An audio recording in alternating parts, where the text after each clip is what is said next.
Perfecto, profesor Carlos, podemos empezar. Bueno, gracias. Gabriel Zamacá coordina la sesión en la logística, etcétera, pero hoy estoy moderando.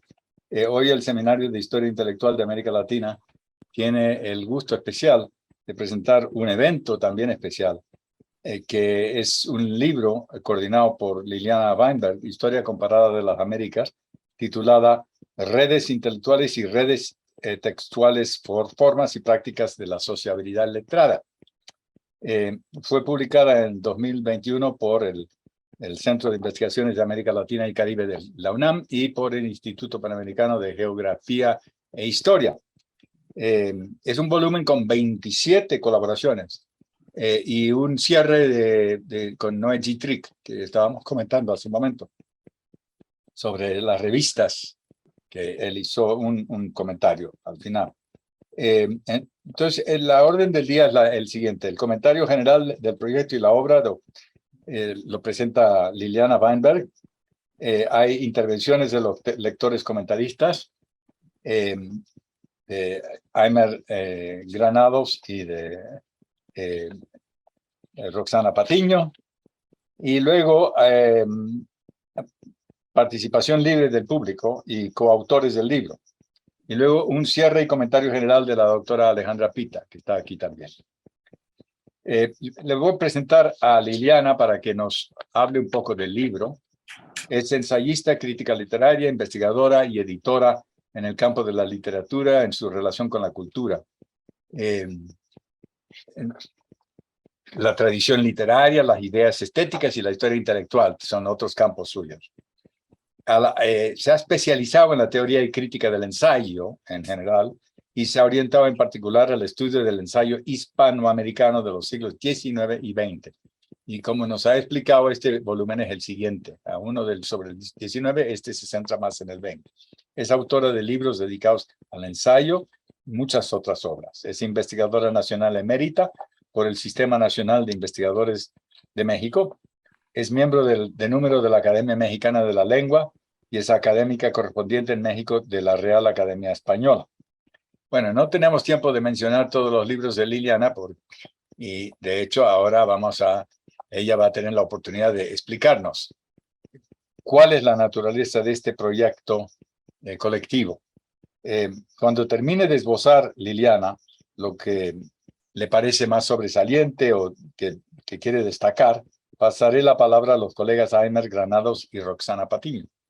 En ese momento, o sea, después de la presentación de Liliana, voy a ofrecerles un muy breve esbozo curricular de ambos para cederles la palabra. Así que bueno, Liliana, ahí tienes la palabra. Muchísimas gracias, Carlos. Muchísimas gracias a todos los amigos por esta invitación. Y es un día de presentación y de fiesta, un poco.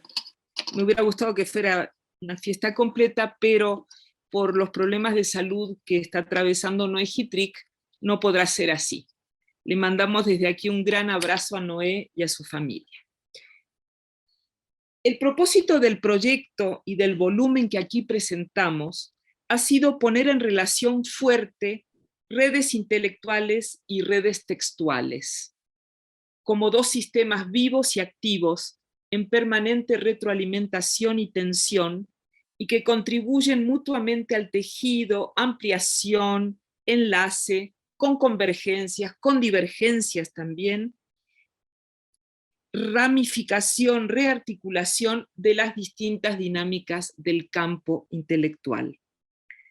De allí que estudiar ciertas zonas de nuestra vida letrada, de nuestra inteligencia americana, como la llamó Alfonso Reyes, tales como las revistas, el intercambio de cartas, los proyectos culturales, las redes intelectuales, las políticas de edición o las políticas de traducción, entre otros muchos fenómenos, nos permita contemplar la mutua alimentación entre formas y prácticas de la sociabilidad letrada.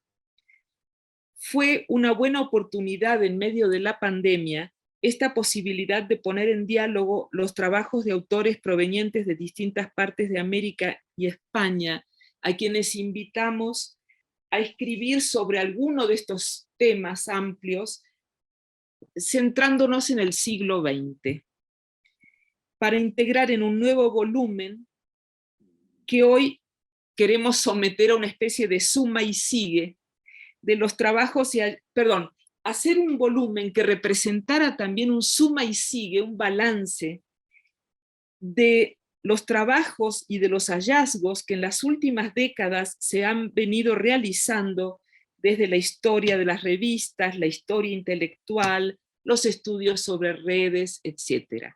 En la primera parte de mi prólogo, yo precisamente hago un recuento de los principales trabajos que se han multiplicado en los últimos años sobre todos estos temas.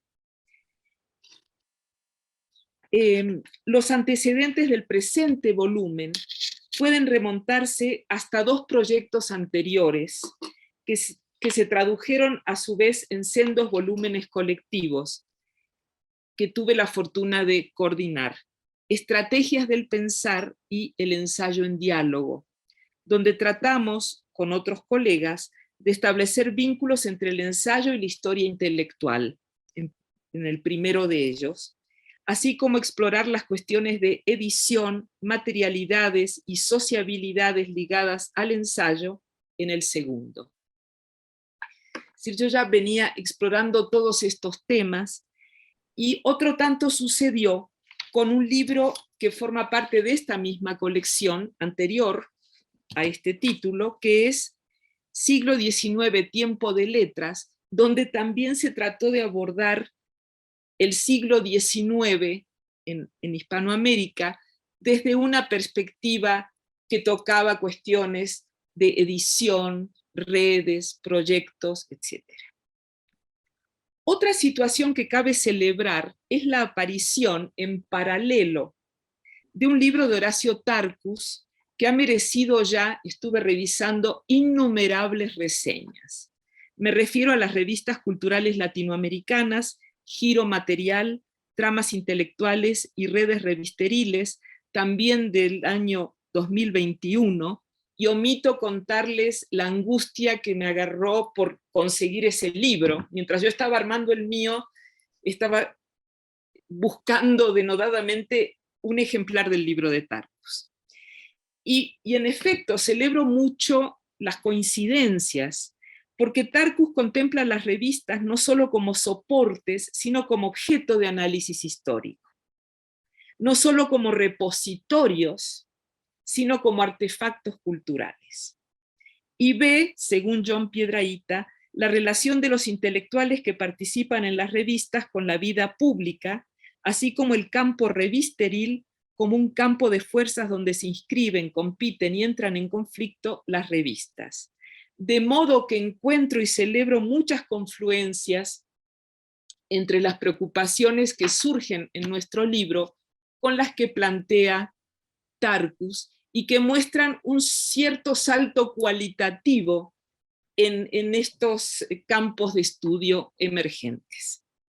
Regresando a nuestro proyecto, quiero mencionar que a partir de algunos trabajos sobre dos centenarios cercanos, que fueron el de la Reforma Universitaria de Córdoba en 1918 y el de la fundación de la revista Repertorio Americano en 1919, fue a partir de esto que a mí en lo particular me había comenzado a interesar sobremanera explorar cómo se imbrican las redes intelectuales y las redes textuales. En el primer caso, el detonante de mis reflexiones, es decir, ya hablé de un poco de lo macro y ahora cuento cosas un poco más puntuales. En el primer caso, cuando me puse a trabajar sobre el reformismo universitario en una estancia sabática que hice en Argentina, el detonante de mis reflexiones fue una frase de Deodoro Roca, líder del reformismo universitario, frase que seguramente Alejandra Pita recuerda porque ella editó un artículo mío sobre el reformismo también para la revista América del IPGH. Y en uno de sus primeros grandes discursos Deodoro Roca declara: los gritos alcanzan la dignidad de las ideas.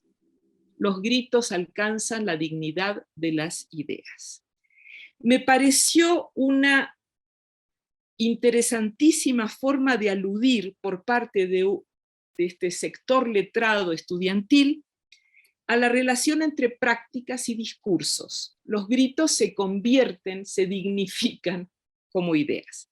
Entre el aire de la calle, del que hablaba Alfonso Reyes, y las formas de la sociabilidad letrada, vertidas en textos escritos, que ofrecen a su vez nuevas lecturas, nuevas interpretaciones, y contribuyen a tejer y ampliar redes, ¿no? Sabemos que el reformismo universitario es uno de estos movimientos donde esta retroalimentación es muy evidente. Los libros, además, la distribución, la expansión de libros por distintos puntos de América permite, es decir, son los libros, son estos objetos culturales con fuerte potencia que permiten el tejido de nuevas redes. Y las redes alimentan nuevas escrituras, nuevas producciones.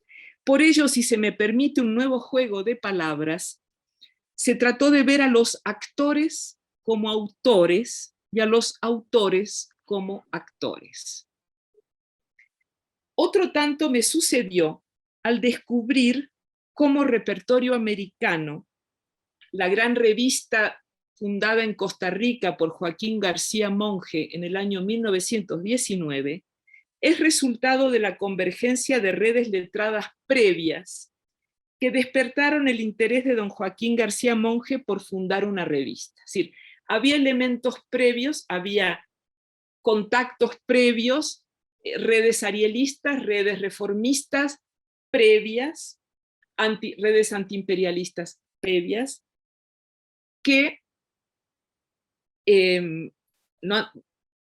a su vez habían alimentado una serie de publicaciones, desde el Ariel, El hombre mediocre de ingenieros, entre otras, que animaron a don Joaquín a sacar una revista. Y el modo, pero a su vez, una vez que él saca la revista, las redes textuales que él instaura a partir de la revista retroalimentan formas de la sociabilidad letrada. Como lo decimos en el libro, se trata, en el caso de la publicación de García Monge, de una verdadera revista de revistas, tanto en un sentido técnico, porque García Monge empieza a editar textos que ya existían, ya habían sido impresos previamente, hasta que también da el salto a publicar nuevas colaboraciones conforme las redes y la credibilidad de la revista se expandan. Entonces, es revista de revistas en un sentido estricto, pero es también revista de revistas en un sentido amplio, en cuanto es un modelo de cómo se puede armar una revista a través de texto, de la puesta en sintaxis de publicaciones previas. Pone en sintaxis textos, edita, y al editar genera nuevos significados con efecto multiplicador. Como dice Ezequiel Grisendi, a quien cito en mi introducción, sin perder de vista la dimensión textual, es necesario ver el universo de relaciones sociales en que son producidas las revistas y los contextos intelectuales de sus intervenciones. En última instancia, esto nos lleva también a otra pregunta macro en torno a qué quieren decir los textos, a qué significa contextualizar un texto. Entonces, si leemos textos que puedan ser puestos en relación con redes intelectuales, ese querer decir del texto se va a cargar de nuevos significados. Al poner mayor acento en las formas de sociabilidad que representan y que a su vez generan las publicaciones, así como a los procesos de innovación, religación, diálogo y debate que detonan, insistimos en la necesidad de insertar el estudio de redes y revistas en la más amplia dimensión de tramas culturales, expresión que tomamos también de la obra de Horacio Tarcus, y se trata de la relación entre la letra y la vida de las sociedades. A mediados del siglo XX, Alfonso Reyes, en un homenaje, un homenaje que Cuadernos Americanos hace a repertorio americano, propuso hablar de estructuras nerviosas que vinculan a nuestras sociedades. Y en épocas mucho más recientes, el editor mexicano José María Espinaza se refirió al sistema nervioso que forman los impresos en papel. En efecto, los impresos no solo permiten establecer relaciones dinámicas y religar experiencias, sino que incluso pueden examinarse a partir de procesos parangonables a la sinapsis de las células nerviosas. Si tomamos en cuenta entonces que este camino permite establecer riquísimos cruces entre la historia social, la historia intelectual, la de la vida editorial, la historia de la cultura, la literatura y las ideas, y que además se retroalimenta con los novísimos abordajes apoyados en el estudio de prácticas, materialidades y sociabilidades, concluiremos que nos encontramos ante una cuestión apasionante. Como observa François Dos en La Marcha de las Ideas, las revistas pueden ser consideradas como una estructura elemental de sociabilidad. Me gustó muchísimo esta imagen de una estructura elemental de sociabilidad que yo me permito aplicar también a los grandes proyectos editoriales, espacios muy valiosos para analizar la evolución de las ideas en tanto que lugares de fermentación intelectual y de relaciones afectivas. Lo afectivo, que el propio Noé Hittrick en otra presentación de este libro puso mucho énfasis, Noé, en las cuestiones del afecto también, que rodean a estos proyectos. Fernanda Weigel, investigadora mendocina, afirma que a partir de las primeras décadas del siglo XX, las revistas promovieron un nuevo modo de organización de la cultura, a la vez que las distintas publicaciones tuvieron un papel protagónico en la consolidación del campo cultural, pues se caracterizaron por amalgamar las ideas de grupos heterogéneos, provenientes de experiencias políticas o culturales diversas. Se puede así entender la posibilidad de leer las revistas y los proyectos editoriales como bisagras culturales. Por otra parte, muchas de las reflexiones pioneras en la materia siguen teniendo hoy enorme vigencia. Tal es el caso de las ya muy conocidas palabras de Beatriz Sarlo: publiquemos una revista, quiere decir hagamos política cultural. Las revistas, las colecciones, los proyectos editoriales, las librerías, las bibliotecas, no solo son respuesta a una coyuntura, sino sobre todo una apuesta a largo plazo en cuanto a hipótesis de ordenamiento futuro. Este libro colectivo busca así aportar un nuevo capítulo a esta tan productiva línea de investigación y contribuir con estudios originales a la producción de conocimiento en estas amplias materias. Como dice Alexandra Pita, la mirada de redes implica dar valor al carácter relacional. Este carácter relacional es otro de los elementos que hemos querido enfatizar, y no meramente contenidista. Carácter relacional y no meramente contenidista de los fenómenos culturales, y con eso cambia toda la perspectiva para examinarlos. Espero además que, superado este raro clima de aislamiento que nos dio la pandemia, las preocupaciones que confluyeron en este libro permitan abrir nuevas redes de discusión y propiciar un diálogo intelectual sobre el diálogo intelectual, como lo estamos haciendo hoy. Los trabajos que integran el presente volumen, entonces, constituyen otras tantas y originales respuestas a la gran pregunta general por la posibilidad de poner en relación redes intelectuales, redes textuales, formas de sociabilidad y tramas culturales. Hemos procurado agrupar estas valiosas contribuciones conforme a grandes temas o a grandes etapas de tiempo abordados. Para no tomar tanto tiempo la palabra, no quiero avanzar, la segunda gran parte de esto era presentar puntualmente autores y temas, como lo hago también ya en el prólogo, Nada más permítanme para terminar contar que la primerísima parte que dedico a repertorio americano, que es un gran homenaje a repertorio, sirve un poco como muestra representativa como laboratorio, como ensayo de lo que se quiso hacer en el libro.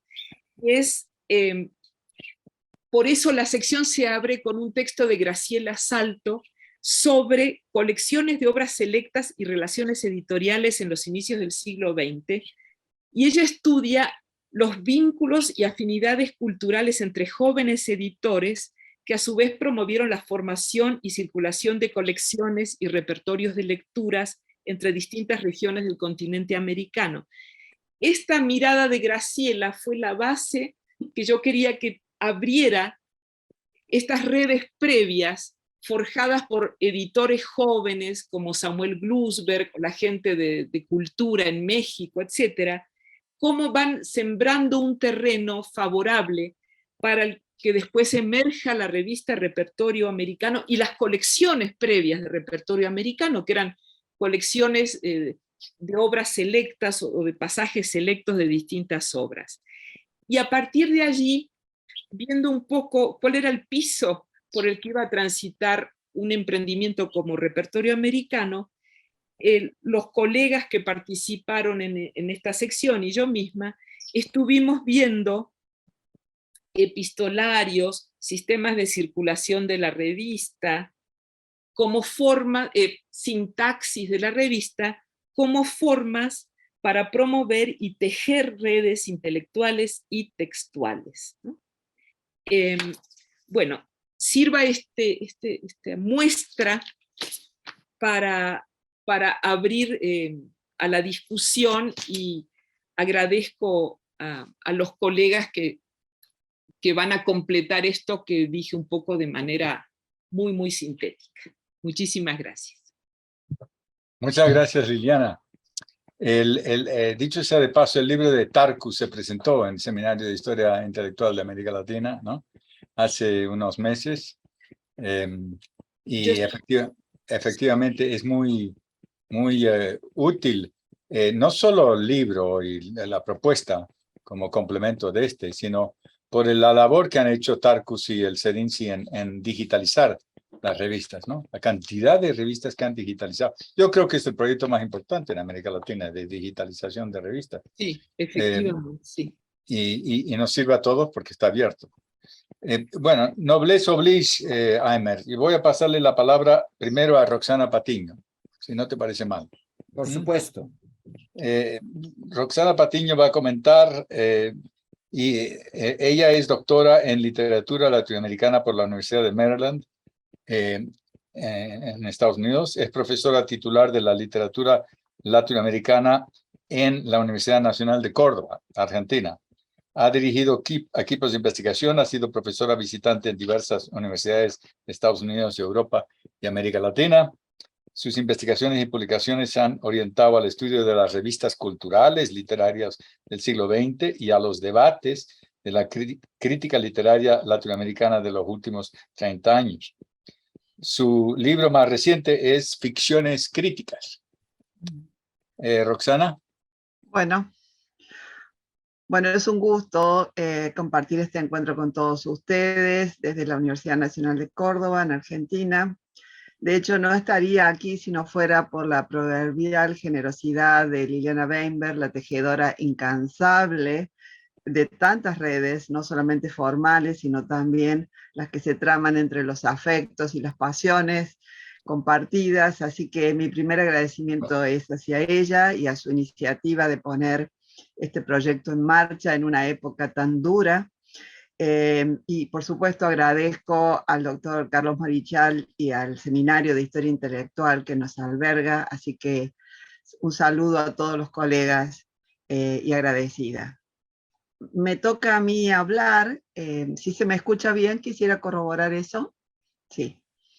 Me toca a mí hablar entonces de algo que se me ha pedido específicamente, que es hablar sobre redes y literatura dentro de este libro.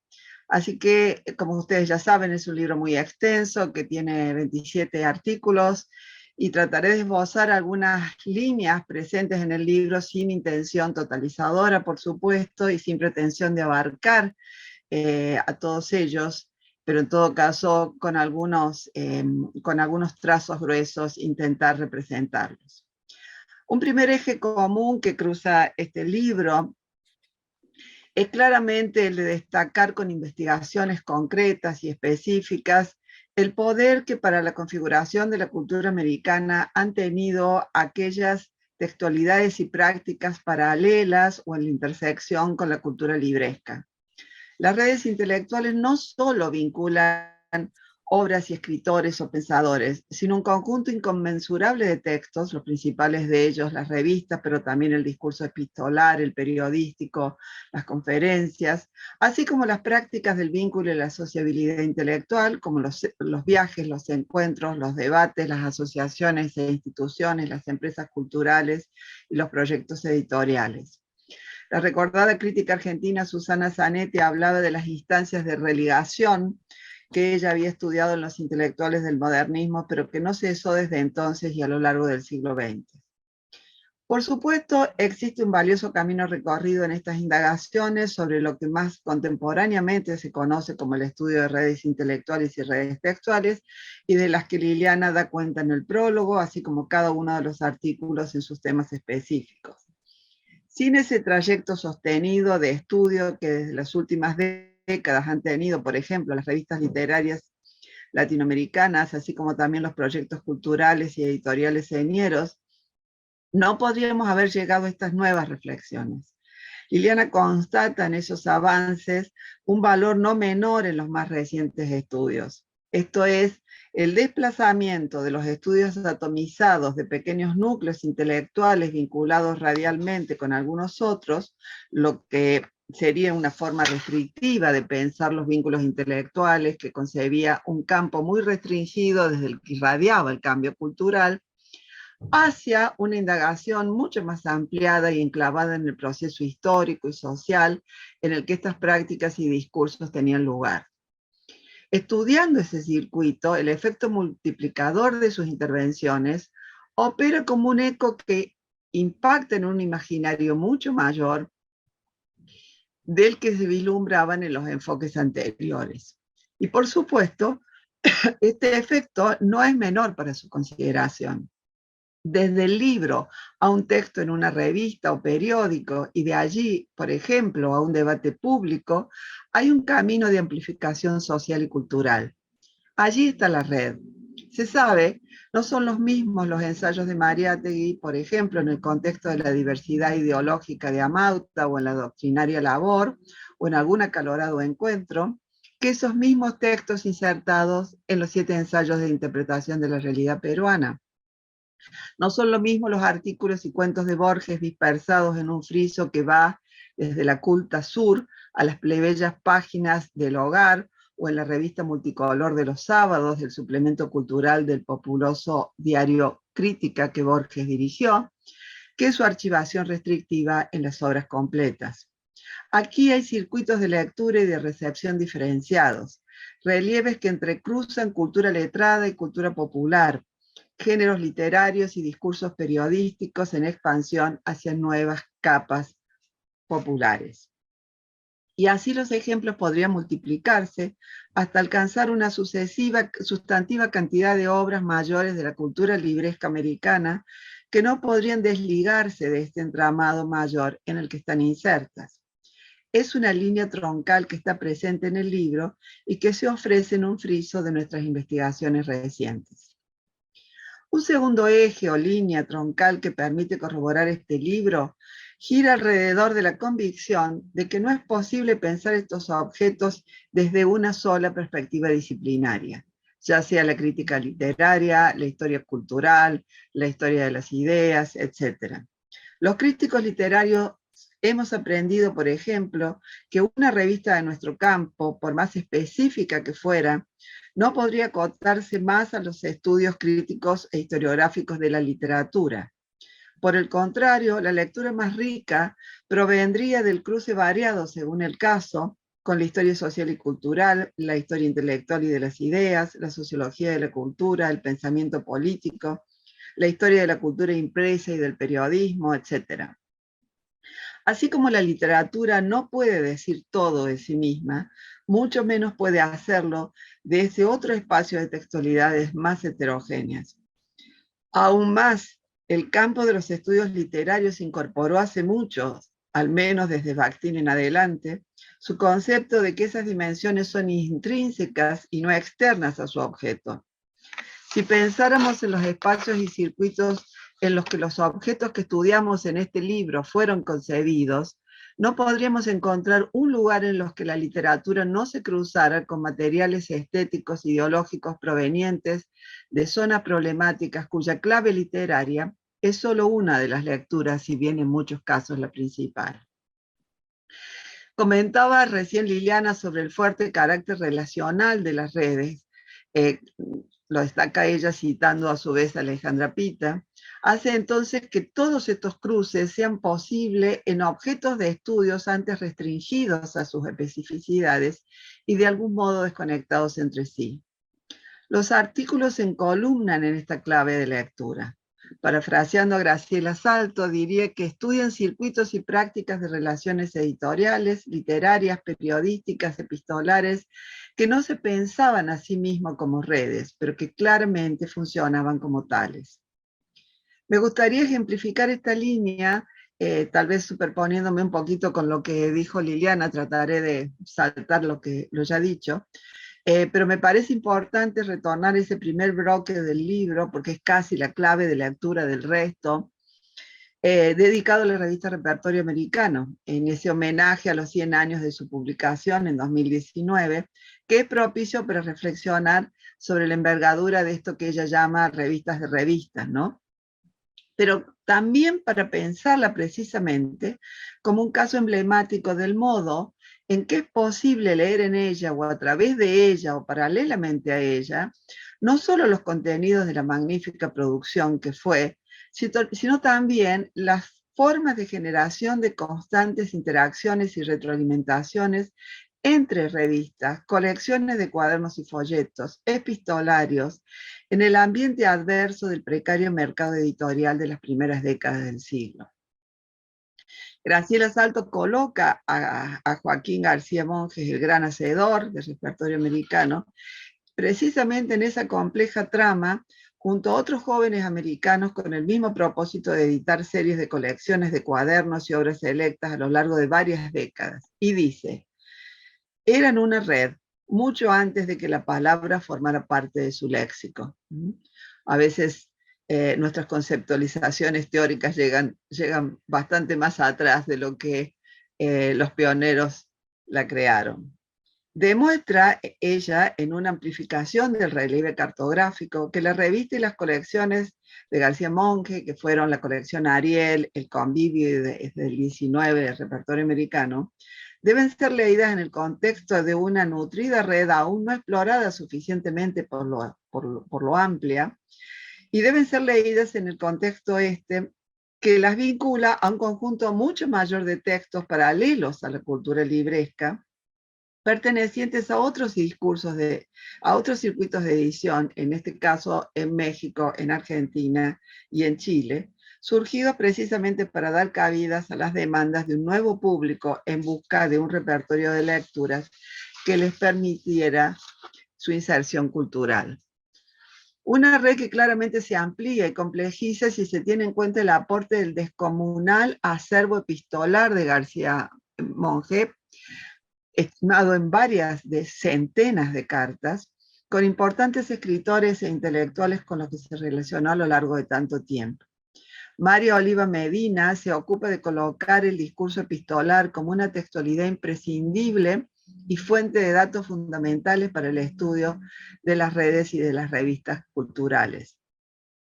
Aún con los desafíos de delimitar sus alcances, es necesario tener en cuenta el valor que le otorgaban los escritores latinoamericanos al intercambio epistolar para consolidar un ideario, un proyecto literario individual o colectivo en el continente o fuera de él.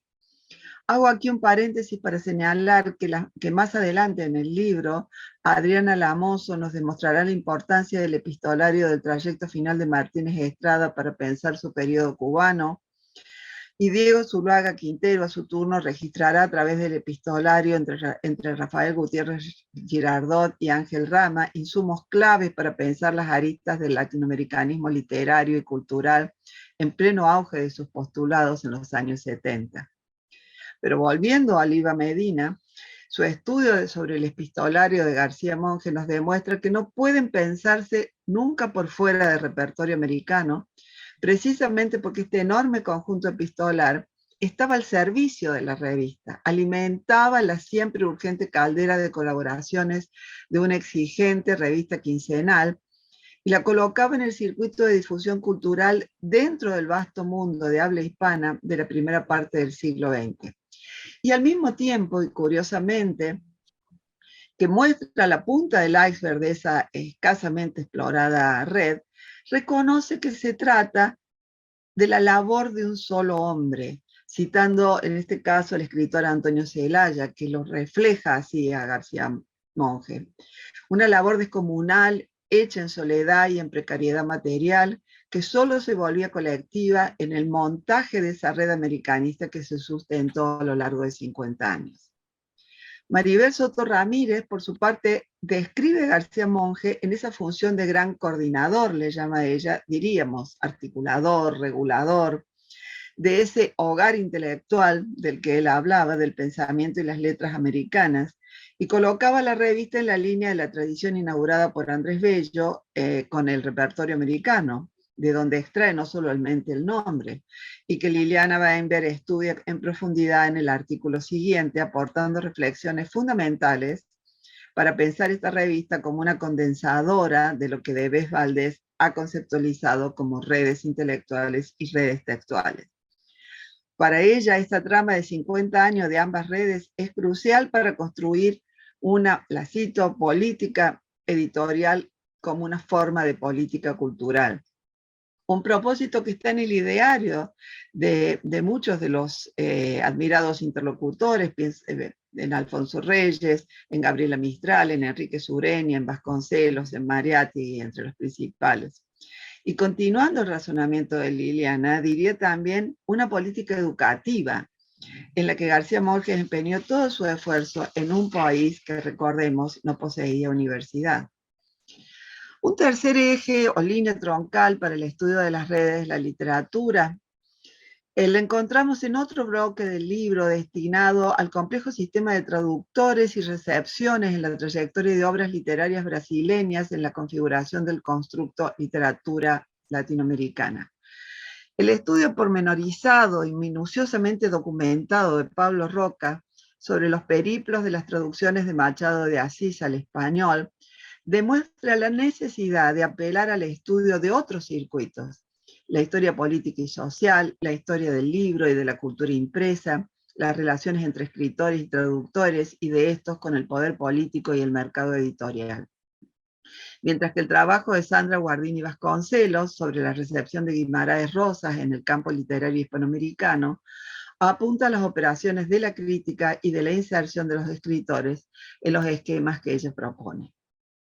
Muy cercana a esta línea se encuentra un cuarto eje que permite no ya solo pensar el abordaje interdisciplinario y sus el abordaje interdisciplinario, sino también tornar objeto de estudio el impacto que sobre la literatura y sus estudios posee el cruce del análisis de la formación de los campos disciplinarios y sus discursos críticos, la formación de redes y el soporte de las revistas académicas en América Latina. El artículo de Miranda Lida sobre la revista de Filología Hispánica, por ejemplo, demuestra de manera contundente la importancia del estudio de estos circuitos para concebir cómo la construcción de un saber disciplinario, así como sus órganos de difusión, supuestamente ajenos a avatares de diverso tipo, deben estudiarse en conexión con las redes con las que dialoga y se tensiona, bajo coordenadas que implican la relación entre lo local y lo transnacional, lo hegemónico y lo subordinado. Poder académico, geopolítica interhemisférica, avance de los nacionalismos y guerra se cruzan aquí para dar relieve a una red importantísima en el devenir de los estudios filológicos hispánicos en la Hasta primera luego, mitad Alfredo, del que siglo estés bien. XX. Hasta luego.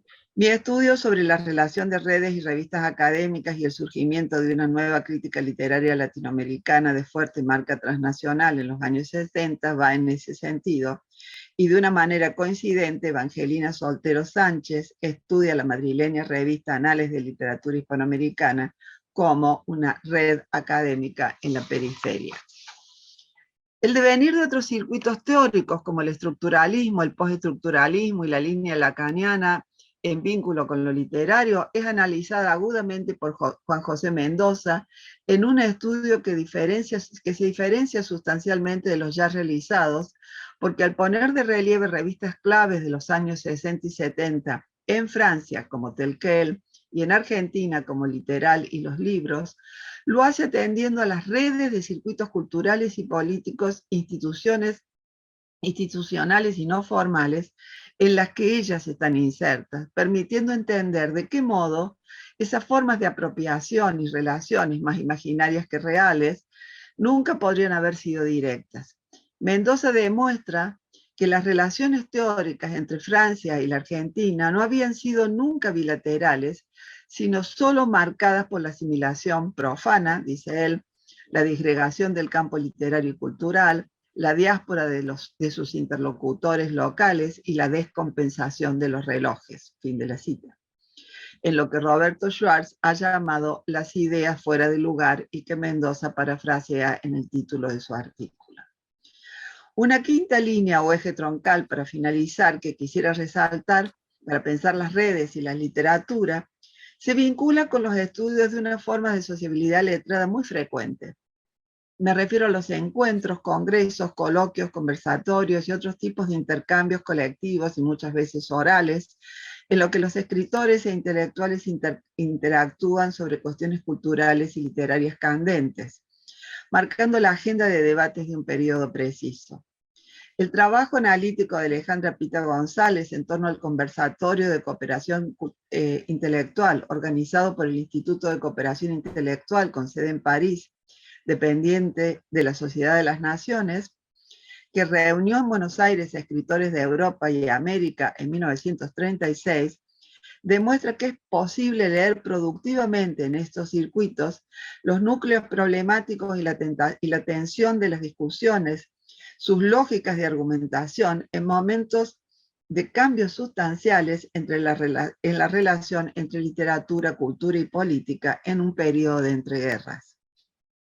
Dentro del mismo periodo y lugar, Geraldine Rogers indaga cómo el impulso de apoyo al eje antifascista internacional que desde Buenos Aires se gesta en la revista La Nueva España de 1937, despliega una acción solidaria con la causa republicana a través de dos migraciones, la de los corresponsales de guerra y la de una textualidad en auge en la década del 30, como son los llamados reportajes, que no tiene que ver con los reportajes actuales.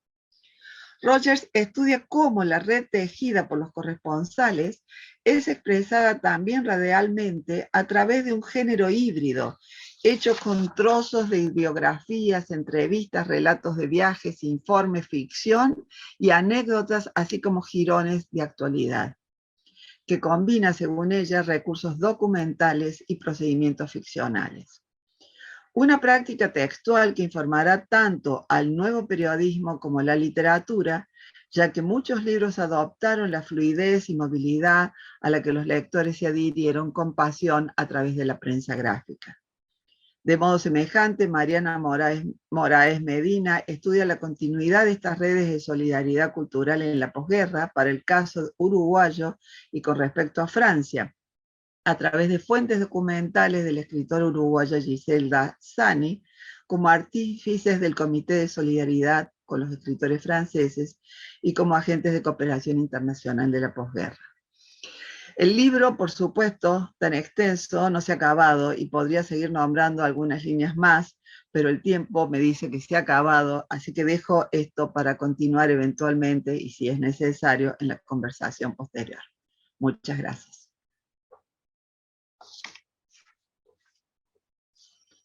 Gracias a ti, Roxana. Muy interesante, sugerente comentarios. Y lo que dices del repertorio y de otras revistas me hace pensar que editar revistas en América Latina tiene algo de quijotesco. Por los recursos limitados, las dificultades para la difusión y la distribución. Y por ello, detrás de cada revista o de cada editorial, en muchos casos, hay una o dos figuras claves que le dan consistencia, pero tienen que ser verdaderos Quijotes, estar ahí al pie del caballo, para poder mantener el ímpetu, ¿no? En otros países hay en general apoyos institucionales más fuertes. Eso hace que hay una relación bastante estrecha entre la persona, el editor y la revista, que lo mantiene vivo.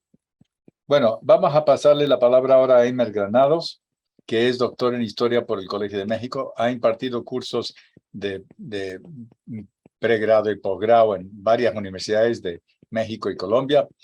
Actualmente es profesor investigador en el Departamento de Humanidades de la Universidad Autónoma Metropolitana, Coajimalpa. Ha ocupado la jefatura del Departamento de Humanidades y coordinó por varios años el cuerpo académico de Historia Intelectual de esa universidad, o de esa unidad de la universidad.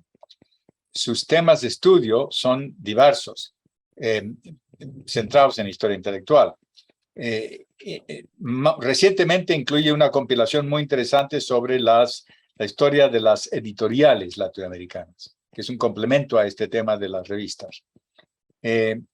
Ha realizado proyectos sobre Alfonso Reyes y sobre la reconfiguración del campo intelectual latinoamericano a través de sus revistas.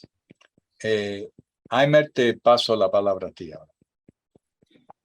Muchas gracias, Carlos, por la presentación. También quiero agradecer a todas y a todos ustedes por la asistencia a este evento. Por supuesto, a Liliana Weinberg por este estupendo libro. Atrás de una coordinación de un libro hay mucho trabajo. Todos y todas los aquí presentes lo sabemos porque muchos hemos hecho ese trabajo. Y el resultado de este libro pues es estupendo. Quisiera hacer una brevísima aclaración en el sentido de que cuando Liliana nos propuso presentar el libro en el CIAL, los codirectores, Alexandra, Carlos, yo, nuestro coordinador académico, Gabriel Zamacay, la misma Liliana, decidimos hacer como un par de cortes transversales para aprehender de una manera mucho más sistemática el libro de Liliana. Esos dos cortes fueron las redes, tal y como lo acaba de presentar Rosana, y las revistas. Ambas líneas están omnipresentes a lo largo del libro y bueno, pues yo voy a esbozar un poco la línea de revistas presente en este libro. El libro que hoy presentamos en el CIAL es una clara muestra de lo que Horacio Tarcus, en su último libro sobre revistas culturales latinoamericanas, llamó la reapropiación de este tipo de impresos.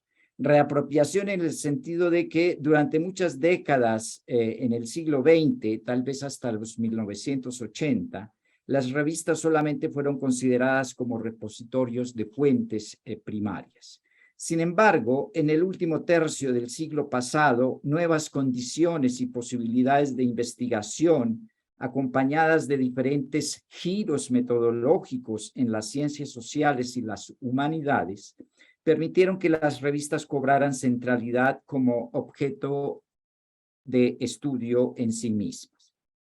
De las 27 contribuciones que componen este libro, incluyendo la introducción y el testimonio de Noé Hitrik, 17 de ellas tienen como objeto de estudio una revista o varias revistas. Los restantes 10 estudios de alguna manera hacen alusión a las revistas. Es una muestra de cómo el análisis de revistas culturales, literarias y académicas es un vector que atraviesa la concepción de este libro, a la vez que también muestra la centralidad, la reapropiación, diría Tarcus, que las revistas han tenido por parte de la Academia Latinoamericana y de otras latitudes al final del siglo XX, pero especialmente en lo que va de la presente centuria. Horacio Tarcus afirma que América Latina es un continente de revistas, en lo cual lleva mucha razón. En el libro coordinado por Liliana Weinberg, esta idea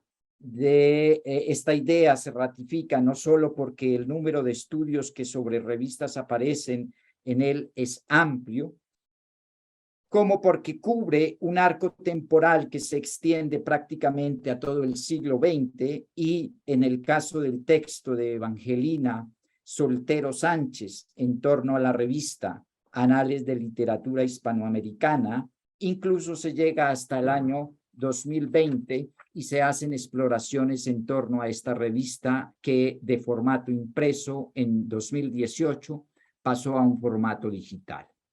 Siendo el estudio de las revistas un eje transversal presente en este libro, son muchas las posibilidades temáticas y metodológicas que se pueden encontrar en sus diferentes análisis. Quizás la noción de tramas revisteriles subyacente en el libro de Tarcus ya referido sea una feliz noción para tratar de reflexionar sobre diferentes tramas que se pueden encontrar en este libro a propósito de las revistas. A continuación, identifico algunas de estas tramas presentes en el libro, advirtiendo que el objetivo no es el de encasillar los trabajos que se comentan única y exclusivamente en una de estas tramas, a las cuales los he asociado. Más bien, la idea es destacar diferentes tramas a la manera de líneas generales de este libro colectivo, en el entendido que solo un texto puede atravesar varias de estas tramas revisteriles. Primera trama. Tramas revisteriles en torno a redes intelectuales y textuales. No voy a leer esta primera trama, en tanto Rosana y la misma Liliana se han centrado en repertorio americano. Solo quiero decir que en esta trama en torno a redes intelectuales y textuales, incluyo los textos de Maribel Soto, por supuesto el de Liliana Weinberg, y el texto de Marco Frank en torno a la revista estridentista Horizontes, revista mensual de actividad contemporánea. Voy entonces con la segunda trama. Tramas revisteriles en torno a lo político, ideológico y de exilios políticos.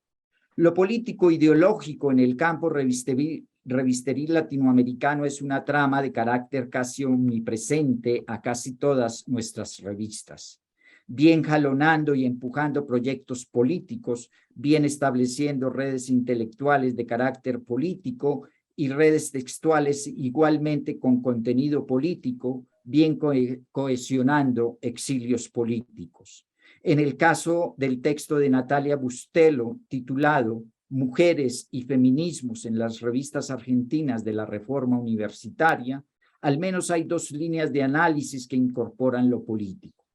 Un temprano movimiento feminista y lo universitario, la Reforma Universitaria de 1918, en contexto político y de reforma social. Además, en el texto de Bustelo queda estudiado lo que ella identifica como el revistero universitario, una suerte de trama revisteril en el que el universitario y brevemente algunas universitarias puso en práctica un fértil sustrato para la configuración de la reforma como un movimiento político cultural. Desde principios del siglo, los estudiantes de las tres universidades nacionales, dirá Bustelo, la de Buenos Aires, la del Plata y la de Córdoba, editaban boletines y periódicos. La autora identifica 3 momentos correspondientes a 3 tramas revisteriles en las que, en distintas ausencias y presencias, las revistas culturales universitarias adoptaron posiciones feministas o no, y que, en todo caso, buscaron estrechar la reforma universitaria con la revolución social, que incluía en esta a la emancipación femenina. Destacadamente, Bustelo ubica a las mujeres que jalonaron tal encuentro entre reforma universitaria, política, revolución social y feminismo. A partir de la premisa de Carlo Ginzburg, según la cual ninguna isla es una isla, complementada por Edouard Glissant y Otmar Etty, quienes aluden y aplican la premisa de Ginzburg al Caribe, en el texto de Isabel de León titulado Del exilio a la religación, las redes intelectuales de Max Enríquez Ureña en 3 revistas cubanas, su autora propone que el Caribe, además de ser un espacio política y económicamente interconectado entre sí y con el continente, también religa en el terreno de la cultura. En este marco, la propuesta de Isabel es explorar y analizar la transhumancia de Max Enríquez Ureña como exiliado político en algunos puntos de la geografía caribeña, especialmente en Santiago de Cuba, en La Habana y en México. Y cito a Isabel: si ninguna isla es una isla, un exiliado tampoco es un aislado. Hasta allí la cita, afirma Isabel.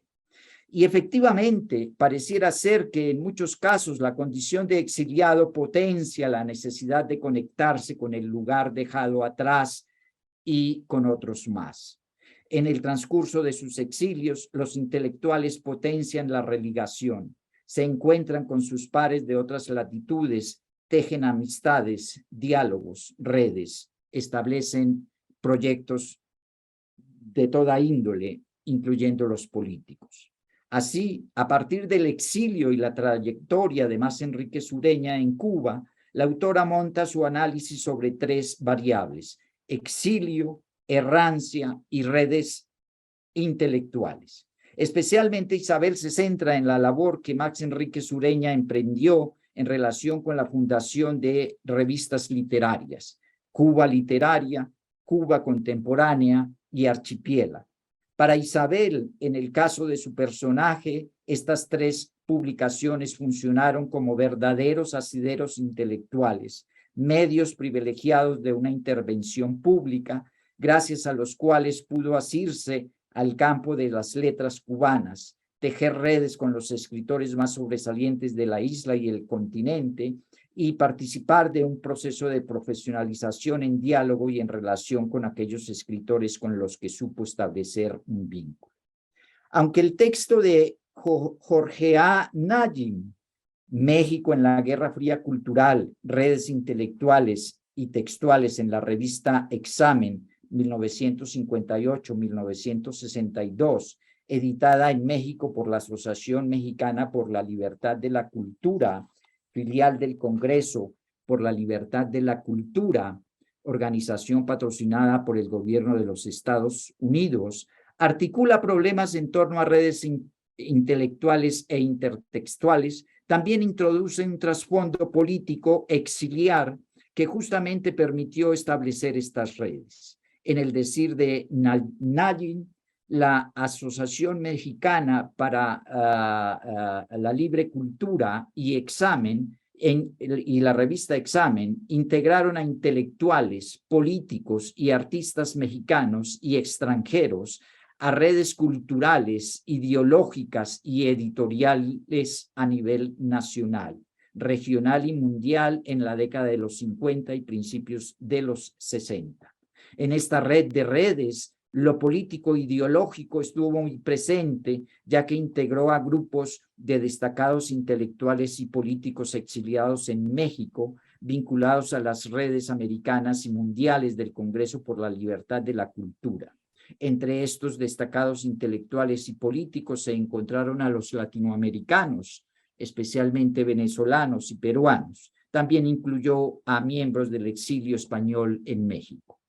En un análisis que combina la variable del espacio cultural periférico, la Bogotá de mediados del siglo pasado y algunos de sus cafés, tenidos como espacios de sociabilidad, con generaciones de intelectuales y el surgimiento en Colombia de lo que la autora llama una nueva izquierda intelectual, el texto de Sandra Jaramillo titulado Compromisos y escenarios intelectuales en la Bogotá del medio siglo, en su apuesta central, urde tramas revisteriles con lo político ideológico.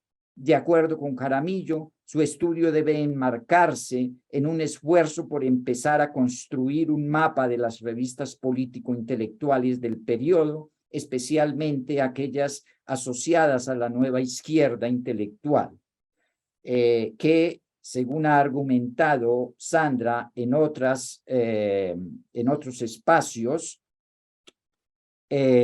revistas modernizadoras como Mito cumplieron una función bisagra porque generaron condiciones de posibilidad para que configurara la red de revistas de la nueva izquierda intelectual, que fue modesta en los años 60, pero se hizo poco más densa en la década siguiente, al menos en Colombia.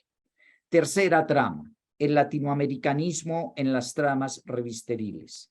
El latinoamericanismo es una trama que está omnipresente en muchos de los estudios contenidos en este libro. Cabe señalar que el libro de Alexandra Pita, titulado La Unión Latinoamericana y el Boletín Renovación, Redes Intelectuales y Revistas Culturales en la década de 1920, sistemáticamente investigó el latinoamericanismo a través de ciertos impresos revisteriles. Esta perspectiva investigativa es la que Gregory Zambrano adopta en su texto, pero para un periodo posterior y a través del intelectual venezolano Mariano Picón Salas y su proyecto revisteril Índice, editado en Santiago de Chile. Zambrano estudia Índice como un proyecto cultural de carácter latinoamericano. Índice se constituyó en un grupo, en una revista y en una plataforma de acción cultural y también política. El principal foco de estudio era la realidad chilena, pero también hispanoamericana. Citando a Luis Droguet Alfaro, presidente del PEN Club de Chile, Zambrano precisa, lo cito, la idea de la integración latinoamericana constituyó en la obra de Mariano Picón Salas un rico testimonio de reflexión y desde muy joven sobre los problemas de índole política, social y cultural de América. Hasta aquí la cita. Cuarta trama, tramas revisteriles y campos de conocimiento. Las revistas académicas y la autonomía de los campos del conocimiento en el sentido bourdiano también se han articulado con el fin de establecer tramas entre los académicos, el medio universitario y los investigadores en ciencias sociales y humanidades. En el libro que se comenta hay una línea de investigación y análisis que hace notar el importante rol que las revistas académicas han tenido en la emergencia y progresiva constitución de la autonomía de diferentes áreas del conocimiento en América Latina, particularmente de las ciencias sociales, la literatura, la filosofía y la historia. Así, por ejemplo, el texto de Miranda Lida, titulado Redes, Revistas y Campos Disciplinares entre Buenos Aires, Nueva York y Madrid, la revista de filología hispánica, editada en Buenos Aires y luego en México, muestra cómo a través de sus números la revista contribuyó a estructurar un campo.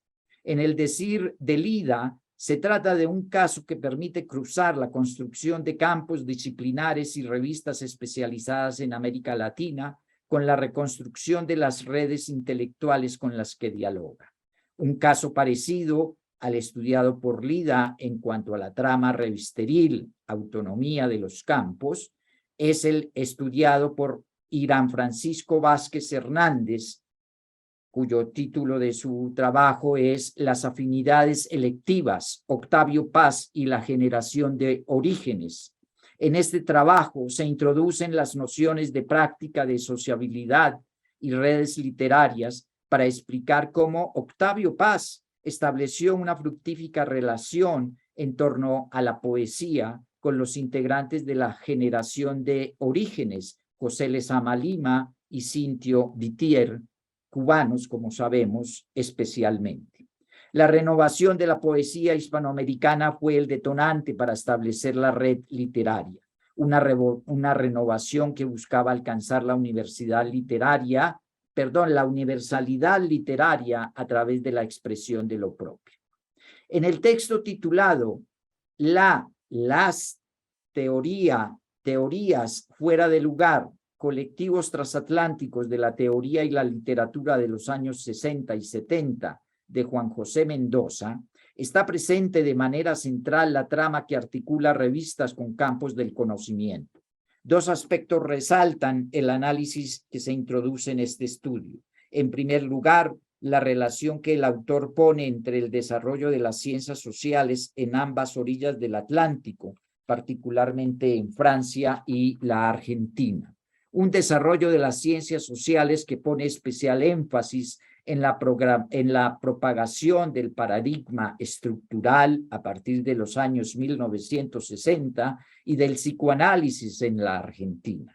La revista Telquel, París, 1960-1982, y Literal, la Argentina, 1973, y los libros, la Argentina, 1969-76, aunque también muchas otras revistas dan cuenta de esta relación entre revistas y desarrollo de las ciencias sociales. El segundo aspecto tiene que ver con las articulaciones implícitas existentes entre las revistas a uno y otro lado del Atlántico que impulsaron paradigmas en el desarrollo de las ciencias sociales en América Latina. El estudio de Daniel Banés, titulado Tramas de la Comunicología, Crítica en América Latina, Orígenes y Contextos de la revista Comunicación y Cultura, revista esta fundada por Armand Materlard, Hugo Asman y Héctor Schmuller en 1973, constituye una investigación importante para recorrer los debates político-académicos en torno a la ciencia de la comunicación en América Latina durante la década del 70 y su revisión a inicios de los 1980. En la trama de esta revista convergen de modo claro los impulsos a una relativa nueva ciencia de la comunicación en la región, con procesos de liberación, exilio político y dictadura en el Cono Sur, que hicieron que la revista y sus agentes hubieran tenido que emigrar 2 veces. Concebida por uno de sus fundadores como una metáfora del nomadismo forzado de tantos investigadores que laboraban en América Latina, la revista tuvo 3 claros momentos. Chile, en su fundación, poco antes del golpe de Estado de Pinochet, que hizo que la revista se trasladara a Buenos Aires. Nuevamente, la dictadura argentina de 1976 hizo que la revista transitara a México, a la UAM Xochimilco. En las diferentes tramas revisteriles que hemos venido ubicando en esta reseña, los contextos de enunciación de tales tramas revisteriles son muy importantes. Contextos políticos, culturales y económicos se superponen o, en el caso de los desarrollos políticos en términos de guerras, dictaduras y desestabilización de regímenes políticos libertarios y democráticos, han impactado a las revistas y a sus diferentes agentes. En algunos casos, presionando su cierre, en otros, mandando la materialidad revisteril y a sus creadores al exilio. La Guerra Civil Española, por ejemplo, en opinión de Evangelina Soltero Sánchez, autora de Anales de Literatura Hispanoamericana, Red Académica en la Periferia, culminó con una red transatlántica España-América Latina que había impulsado diferentes estrategias de acercamiento cultural. Para la autora, el nacimiento de Anales en 72 abrió una ventana para la reconstrucción de una red que se había deshilachado en 1936 y que se desbarató en gran medida en 1939. Por otra parte, la autora de este texto expone las condiciones de posibilidad en un contexto de periferia para el restablecimiento y reconstrucción de esta red. Dentro de estas condiciones de posibilidad destaca el crecimiento de la industria editorial española a principios del siglo XX, que vino a abrir un campo de trabajo para muchos autores hispanoamericanos. En la trama revisteril que conjunta impresos con el impulso a diferentes campos de conocimiento, Anales permitió en buena medida el despegue y consolidación de la autonomía de un campo disciplinar, los estudios literarios referidos a Latinoamérica, pero desde España. Al igual que el estudio anterior, el realizado por Rosana Patiño en torno a redes de la crítica literaria latinoamericana, las revistas de los 70 en las Américas, relaciona la importancia de las revistas de crítica literaria latinoamericana con la consolidación y autonomía de un campo disciplinar específico. De acuerdo con Patiño, el trabajo, cito, analiza las principales transformaciones en la conformación de la crítica literaria latinoamericana a partir de la expansión internacional a gran escala del estudio de esta literatura en el último tercio del siglo XX. Hasta aquí la cita. Así, las revistas Casa de las Américas, Mundo Nuevo y Libre y Marcha forman parte de un entramado revisteril que coadyuvó en la consagración y nueva narrativa, dice Rosana, de jóvenes escritores latinoamericanos. Para Patiño, estas revistas, sumadas a otras más tardías en el siglo XX, por ejemplo, Nueva Narrativa Hispanoamericana y Problemas de Literatura, todas ellas gestadas por fuera del medio académico, fueron revistas fuertemente ancladas en la relación literatura, sociedad, política, que promovieron la legitimación de los estudios literarios y la crítica en América Latina. Algunas reflexiones finales. Es un hecho comprobado la reapropiación de las revistas culturales y académicas latinoamericanas por parte de la historia intelectual y la historia cultural, tal y como recientemente lo ha planteado Horacio Tarcus en su libro sobre las revistas culturales latinoamericanas, tal y como queda expuesto en este estupendo libro que hoy comentamos. Tal reapropiación, entre otras cuestiones, ha implicado un mover el foco de atención desde una casi que exclusiva mirada hacia las revistas como mero repositorio documental a una serie de posibilidades metodológicas y de cruces con subcampos de la historia y aún con los estudios literarios, la sociología y la ciencia política. El estudio de las tramas intelectuales a través de las revistas, según feliz noción sugerida por Horacio Tarcus, ha permitido que en muchos países de América Latina el estudio de las revistas haya explorado e investigado no solamente tramas intelectuales, sino además otro tipo de tramas ideológicas, culturales, políticas, de identidad latinoamericana, de cultura latinoamericana, de unión latinoamericana, de redes textuales, de redes académicas e intelectuales, de tramas políticas, de exilios. Por todas las posibilidades de investigación que las revistas ofrecen a la historia cultural e intelectual del continente, que, dicho sea de paso, ha arrojado excelentes y sesudos estudios, se puede afirmar que las revistas, en mucho, llegan a ser un reflejo variopinto de las sociedades con las que interactúa y han interactuado. Muchas gracias. Bueno, muchas gracias, Aimer. Hemos tenido dos comentarios sobre dos ejes del libro, que, como se dijo, es un proyecto colectivo muy amplio, de 27 autores. Yo voy a pasarle ahora la palabra a Gabriel Zamacá para que coordine las preguntas y organice la discusión. Gabriel. Muchas gracias, profesor Carlos. Un saludo a todos los asistentes que nos acompañan en la sala. Habla un poco más fuerte. ¿Me escuchan bien, profesor? ¿Ya mejor? Sí. Perfecto. No, agradecí a los asistentes y a quienes nos acompañan a través de redes sociales. Daríamos paso entonces a la segunda parte de esa presentación del libro y agradeciendo también obviamente a los profesores Aimer y Roxana por sus comentarios.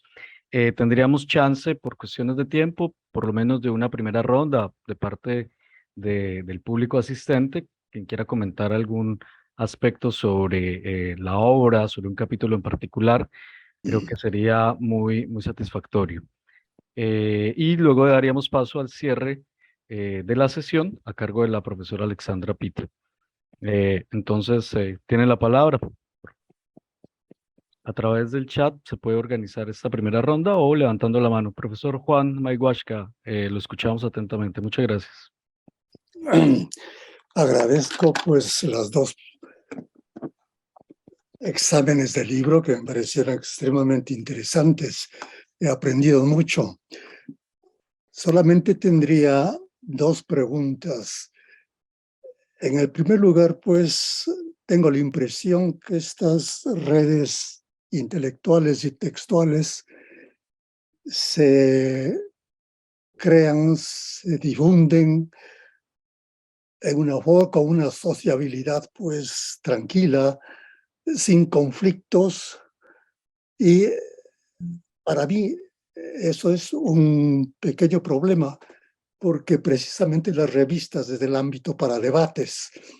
Entonces, pues mi primera pregunta se refiere a los debates, cómo se han desarrollado y cómo, pues, cómo han afectado esos debates a la configuración de estas redes intelectuales y textuales. Eso en primer lugar. En segundo lugar, en forma un poco totalizadora, me interesaría saber cómo pues todo este esfuerzo intelectual de redes y de revistas pues han contribuido a lo que se llama pues la inteligencia americana en el siglo XX. ¿Se podría ofrecer un juicio al respecto? Gracias.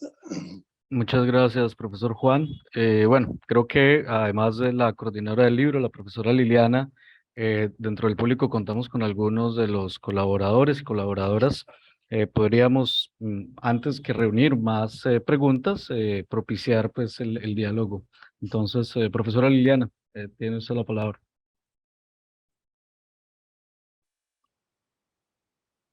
Está bloqueado. Ahora sí, perfecto. Bueno, invitar en efecto a los colegas, veo aquí a varios de ellos, a que, bueno, nos den algunas reflexiones sobre este libro colectivo. Veo a Pablo Roca, a la propia Alejandra Pita, a Roxana Patiño, Está Sandra. Sandra, Sandra Jaramillo. No sé si quieran ellos unirse a la discusión. Yo por mi parte agradezco muchísimo los dos análisis tan puntuales y tan cuidadosos que han permitido hacer otros peinados, otros enlaces entre artículos, otras redes entre artículos. Perfecto, profesora Liliana, muchas gracias. Bueno, creo que todavía tenemos tiempo suficiente para poder intercambiar a propósito de no solo del contenido de la obra, sino, como bien decía la coordinadora, de estos recortes, de estas entradas que se hacen a unas temáticas que cubren, como hemos visto, buena parte del siglo XX en términos de redes intelectuales, de redes revisteriles, en fin. Entonces, no sé quién quisiera participar inicialmente. Profesor Pablo, adelante.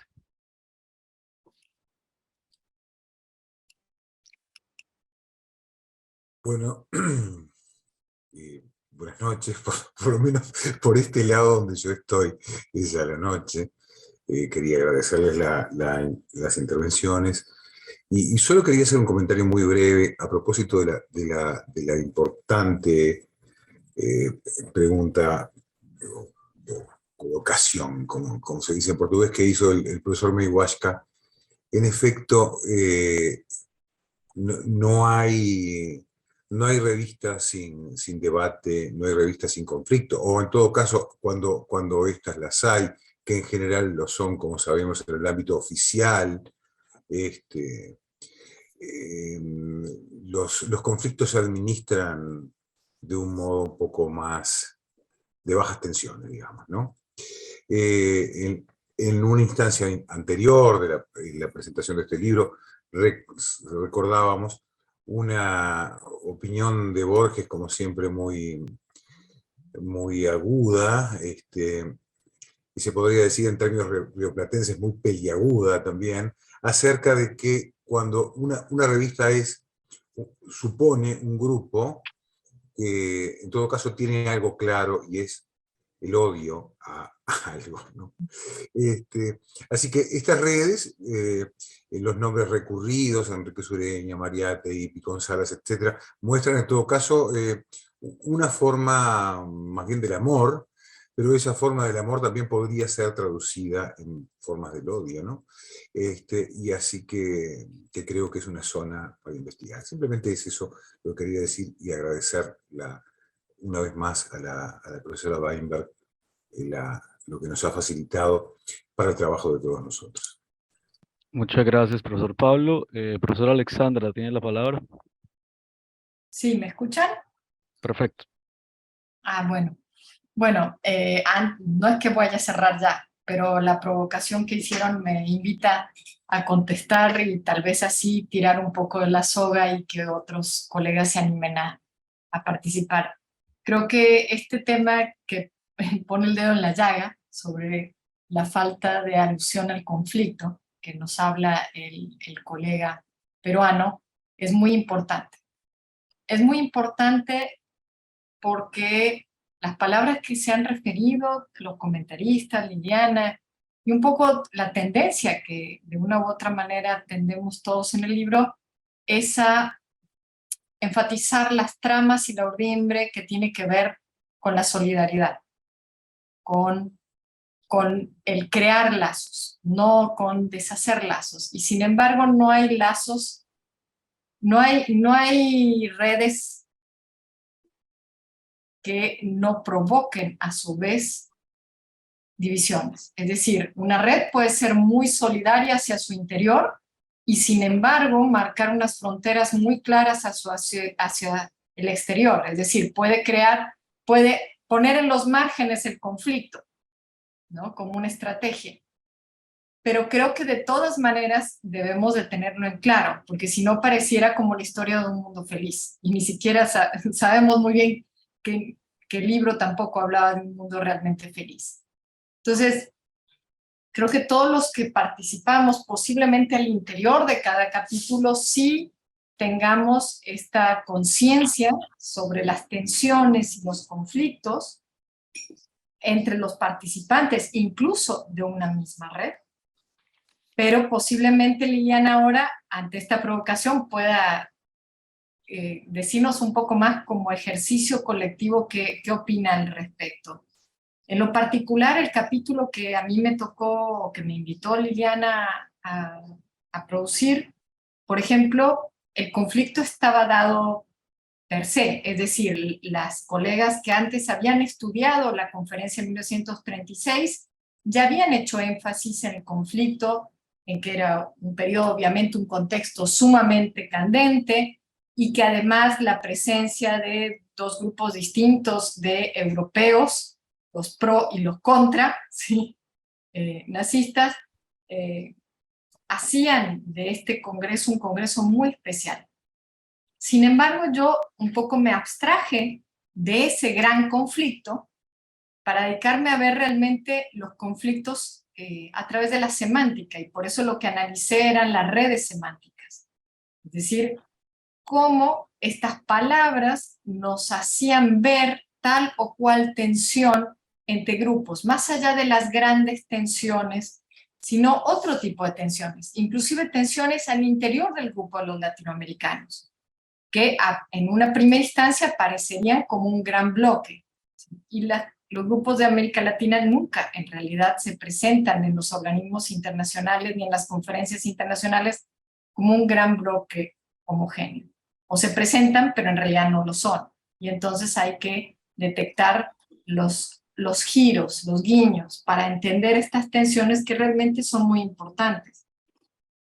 Y yo creo que eso tiene que ver con algo que mencionó Aimer, y es, bueno, todos de una u otra manera teníamos tal vez la noción de campo atrás de nuestra mirada. Sin embargo, la noción de campo justamente enfatiza el conflicto, enfatiza la disputa al interior de un campo inclusive.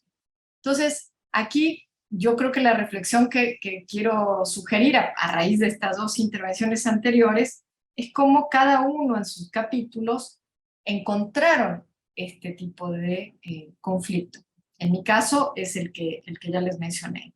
Ahora, quisiera aprovechar también para mencionar otro de los que yo creo que son un acierto, digamos, del libro que ya se mencionó, algunos, es la capacidad de gestión de Liliana, la capacidad de congregar a tantas personas de distintas nacionalidades, de distintas tendencias, etcétera, pero sobre todo también algo que ha sido para mí importante en mi diálogo con ella desde hace ya muchísimos años, es esta relación tan intrínseca entre la literatura y la historia para la historia intelectual.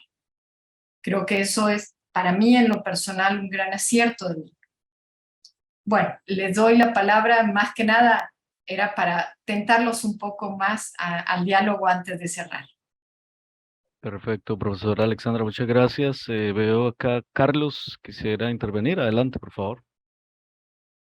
Sí, bueno, pues en primer lugar felicito a los autores por el libro y me parece muy interesante la propuesta del seminario y en este caso que se aborda la metodología de las redes, en especial las redes sociales complejas que permiten estudiar sistemas, como se mencionó por parte de la profesora Liliana, estos sistemas complejos en los cuales pues la dinámica social se da y que se ve plasmada en los textos.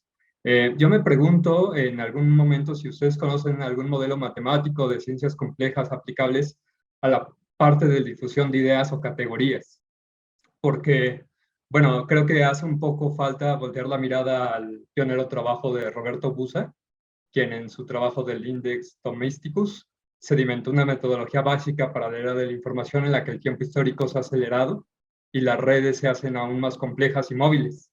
Quizá me pregunto si valdría ver este proceso de el análisis de redes sociales como un proceso diacrónico. Es una pregunta en general. Y bueno, congratulo el libro y por mis temas de interés me hubiera gustado escuchar la presentación de Jorge Nayín sobre su capítulo del libro. Y una lástima que no pudo asistir a la presentación. Muchas gracias. Muchas gracias, Carlos, por tu pregunta, por tu intervención. Sandra Jaramillo, adelante. Bienvenida.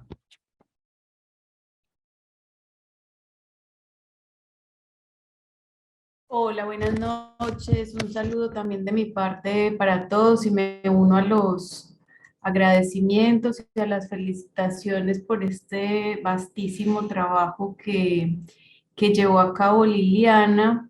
Me parece que fue muy interesante participar en él por esto del esfuerzo muy contemporáneo alrededor de las tramas culturales y las redes actuales, como bueno, una especie de mamushka, las redes de las redes o cómo las redes propician redes en la actualidad.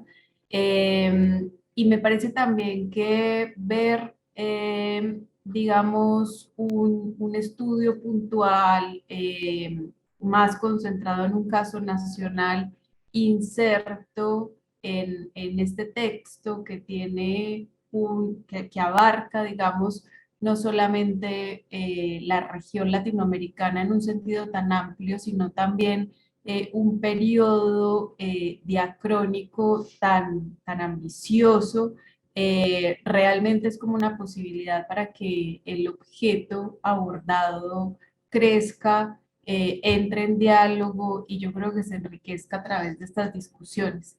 Y coincido en que la pregunta de Juan alrededor del conflicto es muy importante y sugerente para la conversación que se está llevando a cabo.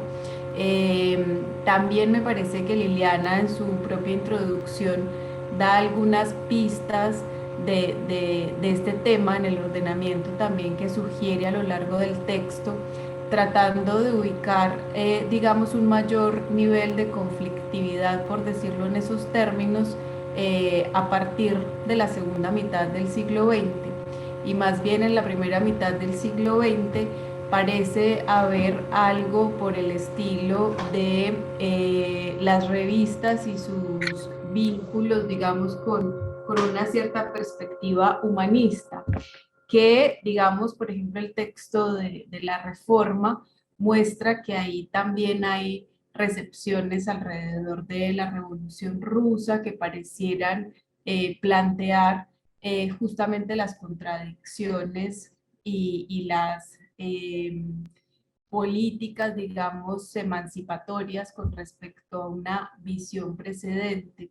En el texto que particularmente yo trabajé, me pasa un poco lo mismo que mencionaba Alexandra, y es que el conflicto era inherente porque era la configuración de una generación que básicamente se hace en oposición a la generación precedente, que casi que su signo de identidad es en función de oponerse a los intelectuales, a las revistas y a las tramas precedentes.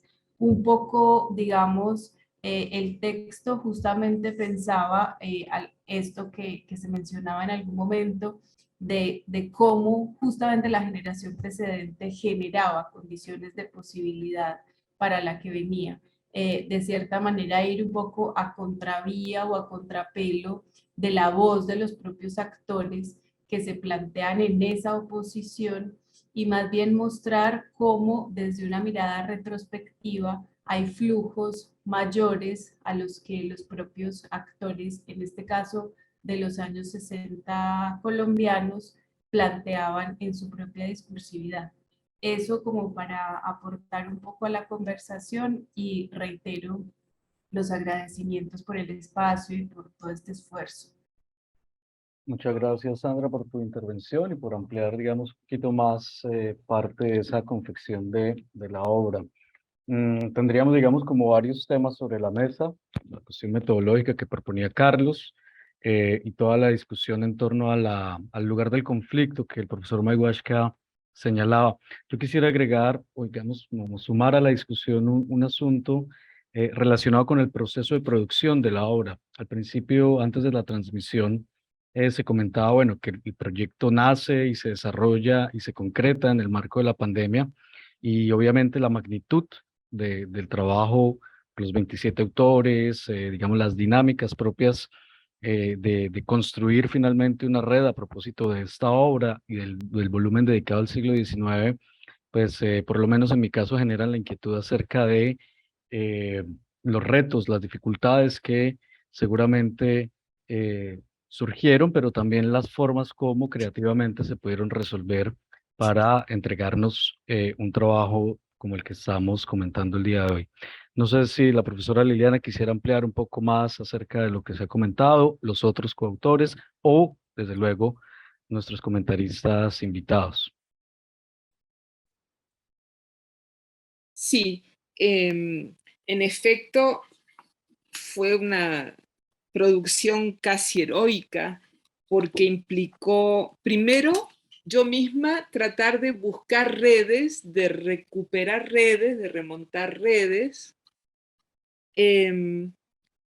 Quiso el destino que una de las primeras personas en quienes yo pensé como colaborador obligado de este libro fue Ricardo Melgar. Y Ricardo se me murió en la pandemia. Precisamente.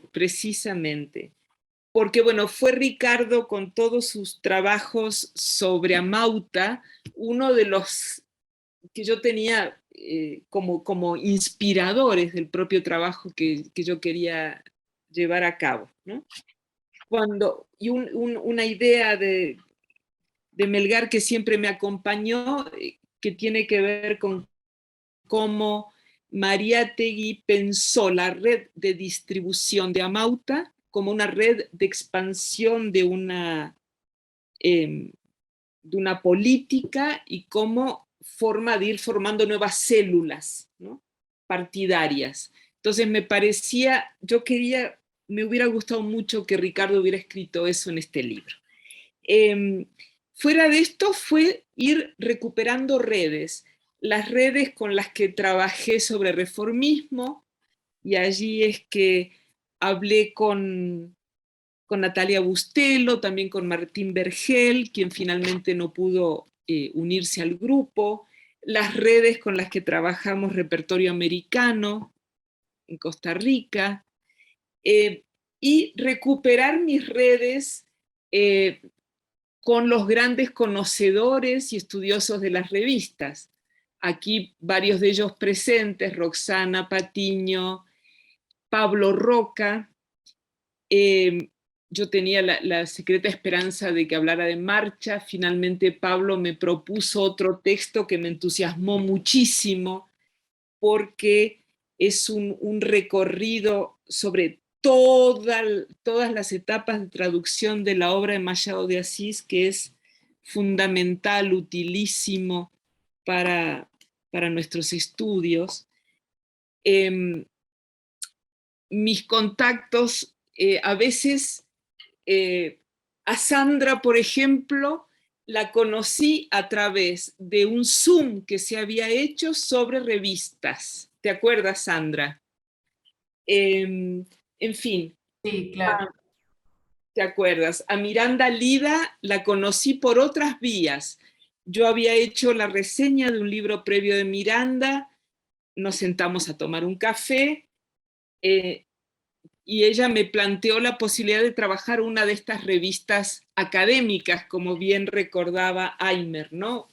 Entonces, bueno, yo traté de ir siguiendo distintas redes, y por supuesto Alejandra Pita, a quien también le pedí auxilio, y me sugirió la participación de Marco Frank, un alumno que venía trabajando redes también. Entonces, las redes del estridentismo. Justamente uno de los textos donde es más evidente la relación entre paz y conflicto es en el texto de Marco Frank.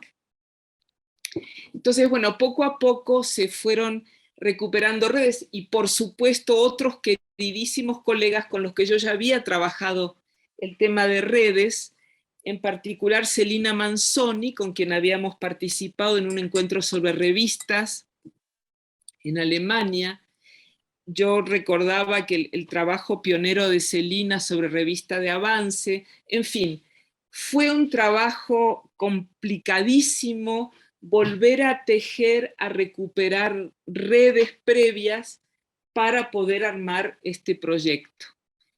Y luego, bueno, finalmente por las condiciones de la pandemia, creo que la que tuve todas las voces en mi cabeza fui yo, en primer lugar, porque fui la primera que pude ver el libro en conjunto, hacer el trabajo de edición. Bueno, y nuevos amigos, también gracias a las redes se descubren nuevos amigos.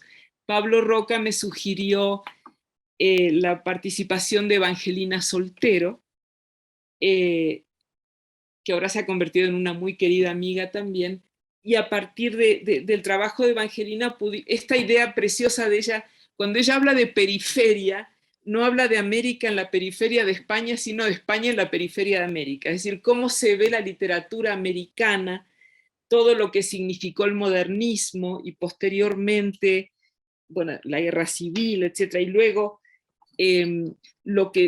este momento en que en América Latina aparece el boom, aparece la gran novelística, y está el franquismo en España. Entonces, cómo empieza a crecer el interés hacia América Latina por parte de la revista española. Entonces, bueno, podría yo recuperar Gregory Zambrano, a quien yo conocía por sus trabajos sobre Picón Salas, Isabel de León, que había trabajado conmigo su tesis de doctorado y tiene gran calidad académica, Irán, que también está trabajando su doctorado conmigo, Freya Cervantes Becerril, quien me había tenido la mala idea de decirme un día que había avanzado en sus trabajos sobre Camila Enríquez Ureña y empecé a perseguirla, ¿no? Sí, hubo persecuciones por mi parte también a varios de los colegas, así es que les pido disculpas y mi agradecimiento porque, bueno, y finalmente quedó un diálogo proarmado, sí, contra viento y marea, ¿no? Perfecto, profesora Elena, muchas gracias por compartir esas anécdotas y, digamos, ese proceso de tejido de este libro, ¿no? Bueno, creo que podríamos darle paso a la profesora Alexandra, quien además de ser coautora del libro, pues también haría una suerte de balance, de comentario de cierre sobre esta obra y sobre esta ocasión, y tendría un anuncio sobre las actividades también del seminario. Entonces, profesora Alexandra, tiene la palabra.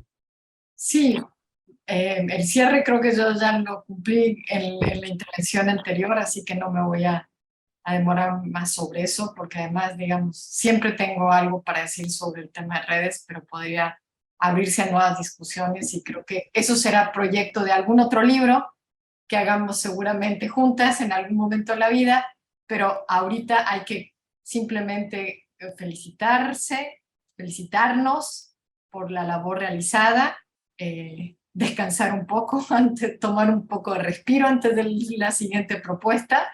Así que no me queda más que agradecer a todos su participación, a Liliana, a Aimer y a Roxana por sus comentarios, e invitarlos a todos los que están aquí presentes a que nos acompañen este mismo mes de septiembre, pero a fin de mes, porque esta fue como un evento especial. Generalmente los seminarios son uno al mes a fin de mes, pero bueno, dado la proximidad y la importancia del libro, decidimos hacer un espacio especial.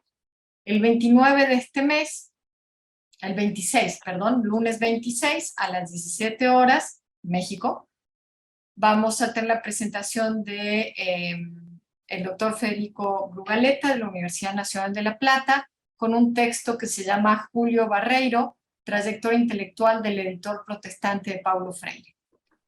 Así que bueno, están todos sumamente invitados. Nuestro comentarista va a ser el doctor Sebastián Rivera Mir y la que suscribe le tocará ser de moderador. Muchísimas gracias a todos y a todas. Un abrazo grande y nos estamos viendo próximamente. Chao, chao. Muy bien. Adiós. Gracias. Adiós, muchas gracias, un gusto muy grande.